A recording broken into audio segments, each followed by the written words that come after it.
Saudara yang terkasih di dalam Tuhan, ada sebuah lagu yang sangat sederhana, tapi lagu ini syarat dengan makna dan rasanya begitu melekat dalam ingatan kita. Lagu ini berjudul asli My Mother's Prayer, yang kemudian diterjemahkan dalam bahasa Indonesia dengan judul Di Doa Ibuku Namaku Disebut. Pasti saudara mengenal lagu ini.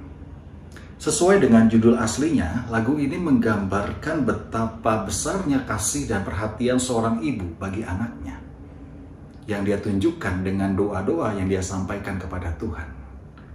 Bahkan mungkin bagi sebagian besar orang, lagu ini punya kesan tersendiri, bahwa lagu ini menyadarkan kita betapa kasih ibu kita kepada kita semua.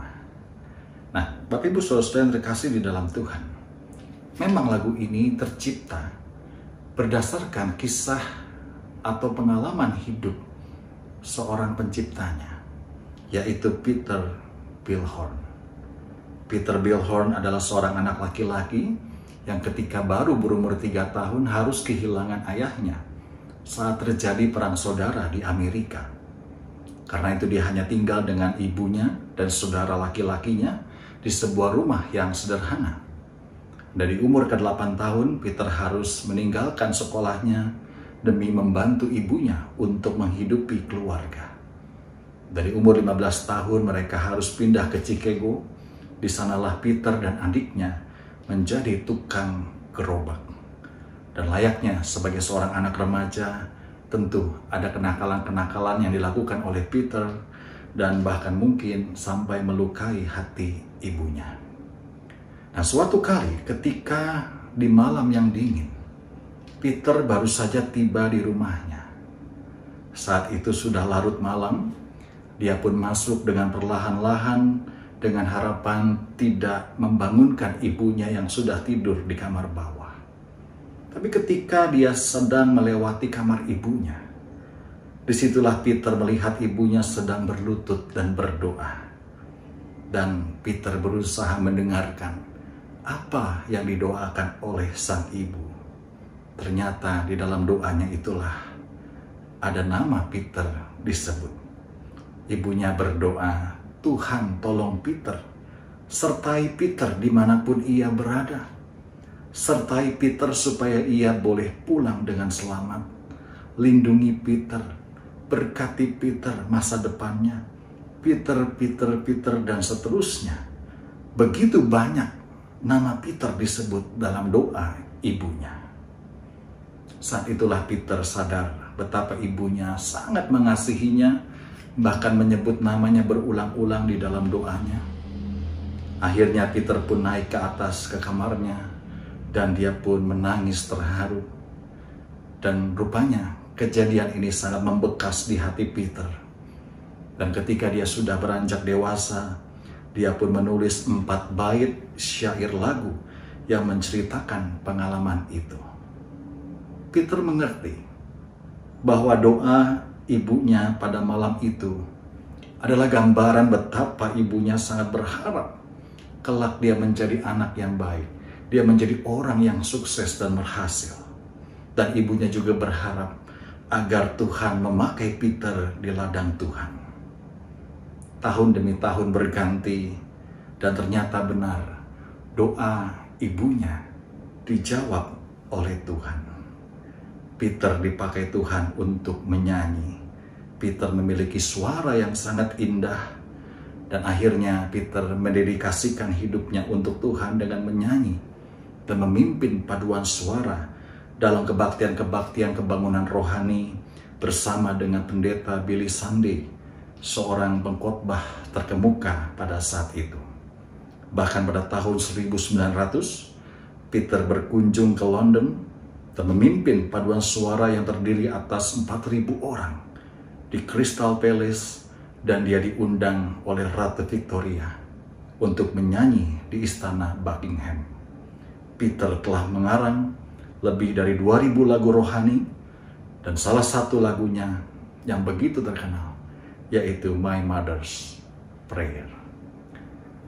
Saudara yang terkasih di dalam Tuhan, firman Tuhan memberikan perintah kepada kita selaku anak-anak untuk mentaati, untuk menghormati orang tua kita di dalam Tuhan. Firman Tuhan ini jelas bahwa inilah sebuah perintah yang penting. Perintah bagi setiap kita, orang-orang percaya, karena memang haruslah demikian. Karena memang dimanapun kita berada, dalam budaya manapun di dunia ini, kita memang harus menghormati dan mentaati orang tua kita. Kita harus menghormati dan mentaati mereka, karena mereka yang melahirkan kita, karena mereka yang membesarkan kita, mereka yang merawat kita, mengajari kita, menyekolahkan kita, bahkan kita dewasa, sampai dengan menikahkan kita. Berapa banyak usaha mereka, berapa banyak biaya, tenaga, waktu yang harus dikorbankan demi merawat dan memelihara hidup kita. Memang kita sadar tidak semua orang tua itu selalu benar. Ada kalanya orang tua bisa salah. Ada kalanya orang tua bisa melakukan sesuatu yang tidak baik. Karena mereka juga manusia dan tidak sempurna. Tapi pada umumnya saudara, orang tua tentu akan sangat mengasihi anaknya.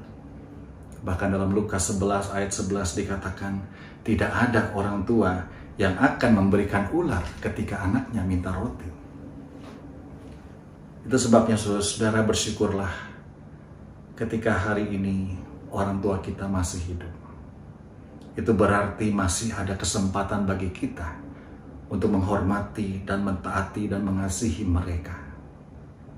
Karena menghormati dan mentaati orang tua bukan nanti ketika orang tua kita sudah meninggal, kemudian kita datang ke makamnya untuk berdoa atau menaburkan bunga di sana. Bukan. Menghormati orang tua itu adalah sekarang, saat ini, ketika orang tua kita masih hidup. Dan jika hari ini kita mendengar renungan ini, maukah kita melakukan satu hal untuk mereka? Hal yang sederhana mungkin. Lakukan sesuatu yang kira-kira bisa menyenangkan hati mereka. Mungkin bagi kita yang jauh dengan orang tua kita bisa menelepon mereka, menanyakan kabarnya. Mungkin kita yang tinggal berdekatan bisa mengunjungi mereka, membawakan apa yang menjadi kesukaan mereka. Bahkan mungkin kita yang masih tinggal bersama dengan mereka, kita bisa berbincang-bincang dengan mereka, dan katakanlah bahwa kita menyayangi mereka. Mari saudara, kita berkomitmen agar hari ini dan seterusnya kita bersikap baik kepada mereka, mau menyenangkan hati mereka. Dan saya yakin saudara bahwa setiap orang tua pasti selalu minimal pernah menyebut nama kita di dalam doa mereka. Hari ini giliran kita melakukannya. Sudahkah kita menyebutkan nama orang tua kita di dalam doa-doa kita? Tuhan memberkati. Amin.